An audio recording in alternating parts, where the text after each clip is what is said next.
এই মুহূর্তে বিএনপির যে প্রতিবাদী পদযাত্রা, সেই পদযাত্রাটি কিন্তু রামপুরা ব্রিজে আটকে দেওয়া হলো এবং দেখছেন সেটি সরাসরি ব্যারিকেড দিয়ে পুলিশের পক্ষ থেকে বিএনপির যে 3 অঙ্গ সংগঠনের পদযাত্রা, সেই পদযাত্রাটা কিন্তু আটকে দেওয়া হয়েছে। আমরা দেখতে পাচ্ছিলাম এই মুহূর্তে সরাসরি, দেখছেন সেটি পুরো জায়গা জুড়ে কিন্তু তারা এই যে ব্যারিকেড, সেই ব্যারিকেড দিয়ে তারা আটকে দিয়েছেন। তবে ব্যারিকেডের এক পাশ দিয়ে কিন্তু নেতাকর্মীরা ভেতরে প্রবেশ করছেন, দেখছেন সরাসরি। দর্শক দেখছেন শত শত নেতাকর্মীকে এই মুহূর্তে রামপুরা ব্রিজের ঠিক সামনে আমরা দেখতে পাচ্ছিলাম যে পুলিশের ব্যারিকেড, এবং এই ব্যারিকেড দিয়ে কিন্তু তাদেরকে আটকে দেওয়া হচ্ছে, দেখছেন সেটি সরাসরি।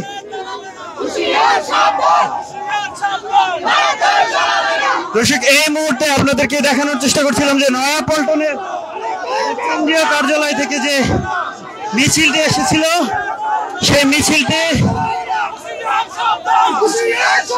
রামপুরা ব্রিজে এসে আটকে দিয়েছে পুলিশরা, এবং এই মুহূর্তে শত শত নেতাকর্মীরা কিন্তু পুরো জায়গাটিতে অবস্থান নিয়েছেন, দেখছেন সেটি একেবারে মুখোমুখি অবস্থানে রয়েছে বিএনপি এবং পুলিশের সদস্যরা, দেখছেন, এবং তারা স্লোগান দিচ্ছেন আটকে দাও। এখন আমরা যেভাবে হোক ইন্ডিয়ার হাই কমিশনকে আমাদের স্মারকলিপি পৌঁছে দিব, যেন তারা ভবিষ্যতে আর কখনো কোনো রকমের ষড়যন্ত্র করার সাহস না পায়। দর্শক দেখছেন এই মুহূর্তে সরাসরি রামপুরা ব্রিজ থেকে, রামপুরা ব্রিজে কিন্তু পুলিশের সদস্যরা ভারতীয় যে দূতাবাস রয়েছে সেই দূতাবাস অভিমুখে যে যাত্রা, সেই যাত্রায় কিন্তু তাদেরকে ব্যারিকেড আটকে দিয়েছে। আমরা ভারতীয় হাই কমিশন ঘেরাও করার উদ্দেশ্যে বের হয়েছে। ভারত আমাদের স্বাধীনতা সার্বভৌমত্ব অক্ষুণ্ণ করেছে, আমাদের জাতীয় পতাকা অবনমিত করেছে, আমাদের দেশের 16 কোটি মানুষের স্বাধীন দেশকে তারা অবহেলিত করেছে। আমাদের হাই কমিশন তারা ভেঙে দিয়েছে। আমরা তাদের দিল্লির আগ্রাসন ভেঙে দেব। আমরা দিল্লি আমাদেরকে 16 বছর শেখ হাসিনা তারা নিষ্পেষিত নির্যাতিত করেছে। আমরা চাই না দিল্লির দাসত্বে পরিণত করতে, আমরা দিল্লিকে প্রভু মানতে চাই না, আমরা চাই দিল্লি আমাদের বন্ধু রাষ্ট্র হয়ে থাকুক। কিন্তু তারা বারবার আমাদের ছাত্র আইনজীবী হত্যা করেছে। আমি একজন আইনজীবী হিসেবে তার নিন্দা জানাই। আমরা ভারতীয় হাইকমিশন ঘেরাও করার উদ্দেশ্যে বের হয়েছি। ইনশাআল্লাহ যদি ভারতীয় হাইকমিশন ঘেরাও করে আমাদের দাবি আদায় না করতে পারি, আমরা এখান থেকে সরব না। দর্শক দেখছিলেন সরাসরি রামপুরা ব্রিজ এলাকাতে পুলিশের সদস্যরা কিন্তু এই মুহূর্তে যে ভারত বিএনপি যে 3 অঙ্গ সংগঠনের নেতাকর্মীরা রয়েছেন, তাদের যে মিছিলটি রয়েছে সেই মিছিলটি কিন্তু তারা আটকে দিয়েছে, এবং সেটি আপনাদেরকে দেখানোর চেষ্টা করছিলাম।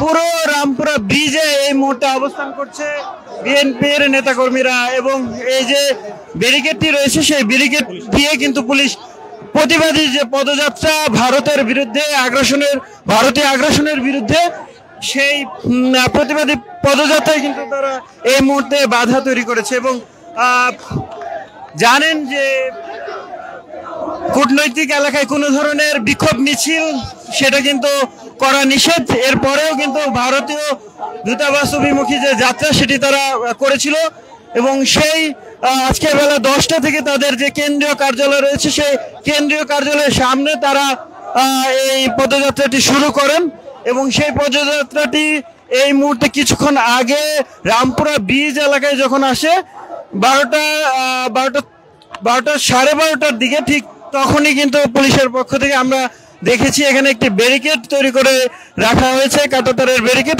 কাঁটাতারের ব্যারিকেডের পরে কিন্তু পুলিশের সদস্যরা তারা দাঁড়িয়ে রয়েছেন, এবং নেতাকর্মী যারা আসলে এই ব্যারিকেড উপেক্ষা করে ভেতরের দিকে প্রবেশের চেষ্টা করছিলেন তারা কিন্তু এই মুহূর্তে এই রামপুরা ব্রিজের সামনে বসে পড়েছে এবং দেখছেন কয়েকশো পুলিশ সদস্য এই মুহূর্তে এই ভারতীয় দূতাবাসের ঠিক সামনের এই যে রামপুরা ব্রিজ এলাকা, সেই রামপুরা ব্রিজ এলাকায় অবস্থান করছেন।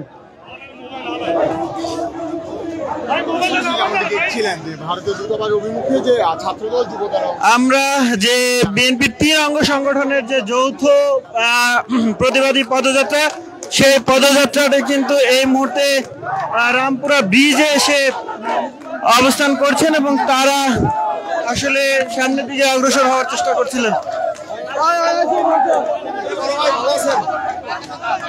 দর্শক সরাসরি দেখছিলেন এই প্রতিবাদী পদযাত্রা থেকে আপনাদেরকে দেখানোর চেষ্টা করছিলাম এবং যে আমরা আসলে জানার চেষ্টা করব যে নেতাকর্মীদের কাছ থেকে যে এই যে আটকে দিল এখন কি করবেন। আমরা খোলার চেষ্টা করতেছি, দেখি কি করে। দর্শক আমরা নেতাকর্মীদের সাথে কথা বলার চেষ্টা করব যারা আসলে এই যে আটকে দিল আপনাদেরকে এখন কি করবেন। এখন আমরা ভারতীয় দূতাবাস অভিমুখে রওনা হয়েছিল। আমরা জানেন আপনারা এই পুলিশি বাজার মুখে আমরা এখানে আমাদের আজকের এই লং মার্চটি এখানে সমাপ্ত করতে হচ্ছে। আমরা দূতাবাসে আমাদের যে স্মারকলিপি, প্রতিবাদ লিপি, যে বাংলাদেশের পতাকাকে তারা অবমাননা করেছে, বাংলাদেশের স্বাধীনতা এবং সার্বভৌমত্বের প্রতি যে উগ্র হিন্দুবাদীরা হুমকি হয়ে দাঁড়িয়েছে, তার প্রতিবাদে বাংলাদেশের প্রত্যেকটা জনগণ আজকে রুখে দাঁড়িয়েছে। প্রত্যেকটা দল, প্রত্যেকটা মানুষ আজকে বাংলাদেশের পক্ষে অবস্থান নিয়েছে। বাংলাদেশের শুধু জনগণই নয়, ভারতীয় এই আগ্রাসন বাংলাদেশের কোনো পশু পাখিও মানবে না। বাংলাদেশের মানুষ আজকে ঐক্যবদ্ধ। ভারতীয় আগ্রাসনের কারণে ভারতের যে প্রতিবেশী দেশগুলো আছে, আপনারা বাংলাদেশ সহ আরো দক্ষিণ এশিয়ার অনেকগুলো দেশ, নেপাল, ভুটান, শ্রীলঙ্কার মতো দেশ তাদের আজকে বৈরী সম্পর্ক হয়েছে তাদের এই দাদাগিরির কারণে। তাদের এই দাদাগিরির ফলে আজকে প্রতিবেশী সমস্ত রাষ্ট্রের সাথে তাদের আজকে বৈরী সম্পর্ক তৈরি হয়েছে। বাংলাদেশের একটি কথা বলতে চাই, যে বাংলাদেশের দিকে চোখ তুলে তাকাবেন না, চোখ টানা নিয়ে আর বাংলাদেশকে দেবেন না। বাংলাদেশের মানুষ আজকে ঐক্যবদ্ধ। যে কোনো আগ্রাসন মোকাবেলায় আমরা ঐক্যবদ্ধ, সমস্ত দল মত নির্বিশেষে, হিন্দু, বৌদ্ধ, খ্রিস্টান সবাই আমরা ঐক্যবদ্ধ আছি। ধন্যবাদ আপনাদের। একটু বলবেন যে আটকে দিল কি করবেন এই মুহূর্তে এই ইন্ডিয়ান যারা এই দেশের জন্য দেশ ষড়যন্ত্র করে যাচ্ছে, আমরা তারই প্রতিহত করার জন্য আমরা মাঠে নেমেছি। আমরা বাংলার জনগণ, আমরা এই দেশের মাটিও মানুষ, আমরা রাষ্ট্রনায়ক তারেক রহমানের নেতৃত্বে আমরা আজকের এই কর্মসূচি আমরা সবাই মিলে, দলমত নির্বিশেষে সবাই মিলে আমরা আজ এসেছি। একটু বলেন যে এই যে আটকে দিল পুলিশের যে আটকে দেওয়া, এটাকে কিভাবে দেখেন? আমরা জানি যে আজকে আমাদের বাংলাদেশ জাতীয়তাবাদী ছাত্র দল, যুব দল এবং স্বেচ্ছাসেবক দলের যৌথ উদ্যোগে আজকের এই লং মার্চ কর্মসূচি ভারতের যে দূতাবাস রয়েছে সেই দূতাবাস বরাবরই মুখোমুখি। আপনারা জানেন যে 17 বছর এই ফ্যাসিস্ট সরকার বিভিন্ন ধরনের মানুষকে নির্যাতন এবং খুনের মাধ্যমে 17 বছর বুটবিন সরকার হিসেবে তারা টিকে রয়েছে। এবং আপনারা ইতিমধ্যে আরও জানেন যে আজকে আমাদের উদ্দেশ্য ছিল আমরা দূতাবাসে যাব এবং আমরা এই লং মার্চকে সফল করার উদ্দেশ্যে এখন আমরা দূতাবাসের দিকে সম্মুখীন হয়েছি। ইতিমধ্যে পুলিশ ব্যারিকেড দিয়েছে, আমরা সেই ব্যারিকেডকে ভেঙে আমরা দূতাবাসের মুখী রওনা করব। এবং আপনারা জানেন যে আমাদের যে ফ্যাসিস্ট যে আন্দোলন সংগ্রাম রয়েছে, ছাত্র বৈষম্য বিরোধী ছাত্র আন্দোলনে যারা অংশগ্রহণ করেছে, সেই সাথে আমাদের এই আন্দোলনের সূচনা কিন্তু আমাদের বিএনপি থেকে শুরু হয়। কারণ যখন প্রথমেই ভোটবিহীন সরকার নির্বাচন হয় তখন থেকে আন্দোলন চলমান, আজ পর্যন্ত চলমান রয়েছে। আপনারা জানেন বর্ডারে মানুষ মরে, আজকে আমাদের দূতাবাসের যে একটি আগরতলা রয়েছে সেখানে তারা হামলা করে, নগ্নভাবে হামলা করে। সেই হামলাতে আপনারা দেখেছেন বাংলাদেশের ইন্টারনাল প্রত্যেকটা সেক্টরে ভারত হামলা করে, নগ্নভাবে হস্তক্ষেপ করে। এর বিরুদ্ধে আমরা সোচ্চার। এতদিন আমরা বিভিন্নভাবে চেষ্টা করে পারিনি, আজকে ফ্যাসিস্ট সরকার পতনের মাধ্যমে ভারতীয় আগ্রাসন আমরা রুখে দেব। দর্শক দেখছিলেন সরাসরি এই মুহূর্তে আপনাদেরকে রামপুরা ব্রিজ থেকে দেখানোর চেষ্টা করেছিলাম, যেখানে আমরা দেখতে পাচ্ছিলাম যে পুলিশের বাধার মুখে আটকে গেল বিএনপির যে যৌথ যে পদযাত্রা, সেই পদযাত্রা কিন্তু এই মুহূর্তে রামপুরায় আটকে আছে।